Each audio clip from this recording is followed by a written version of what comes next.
They were locked in a room, trying to escape before the clock ran out. Same mission, same goal, but every time one of them had an ideal, the other dismissed it. Every time one tried to lead, the other resisted. The room was a puzzle.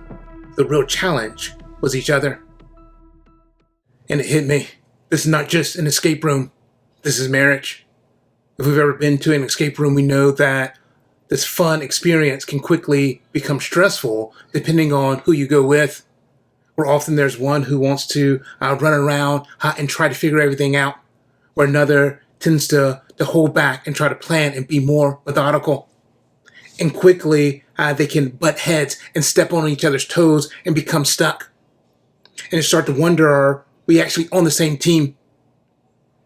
But a shift comes when we realize that we are on the same team. We just have a different approach.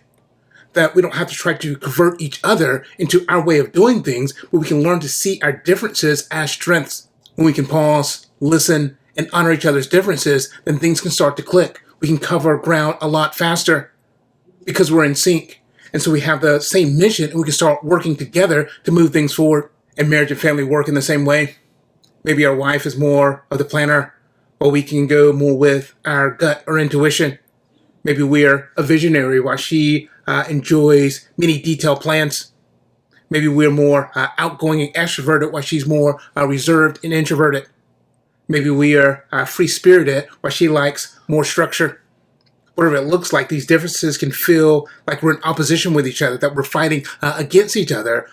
But when we realize that we're not enemies, that we're not opponents, that we're on the same team, working toward the same mission, then things can start to click. That our differences become our strength. But again, we're not trying to change each other. We're recognizing and honoring these differences and figuring out how to make them work for us rather than work against us. Our differences are by design. The apostle reminds us that God made the body one, but with many different members.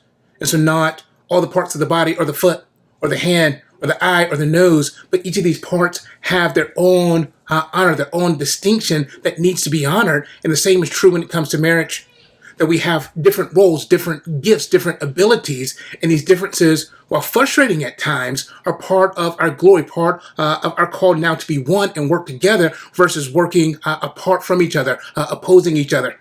And when we remember our unity, that we have the same mission, the same goal, then we can work together.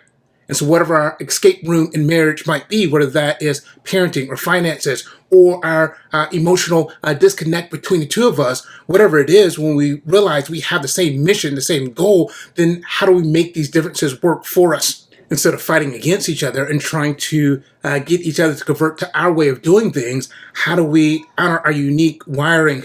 That these are not deficits, that we're not broken because we do things differently. But again, this is by design, that God made us different, and that is for our unity to bring a greater glory together in our differences than we could do if we're all the same. Every couple will have their own unique puzzles to solve in life. And as the pressures of life rise, it's easy to turn against each other and fight against each other. But as we remember to honor our differences, we can learn how these differences can help us find our key and find our way forward. Because in the escape room of life, the only way to get out is to do so together. That if we're fighting against each other, then we stay stuck. We stay locked in that escape room. We don't win. And so if we want to win, we have to figure out how to make our differences work for us so that we can get out. If this resonates with you, then like and subscribe and share with other men who might be struggling in their partnership to figure out if they're actually on the same team or not. And then check out this next video on the importance of having regular trash days. That sometimes it's not just our differences that hold us back, but holding on to baggage from the past that is holding us back. And so we need to clean house to make room for the fullness of life that God has for us today. Check that out here.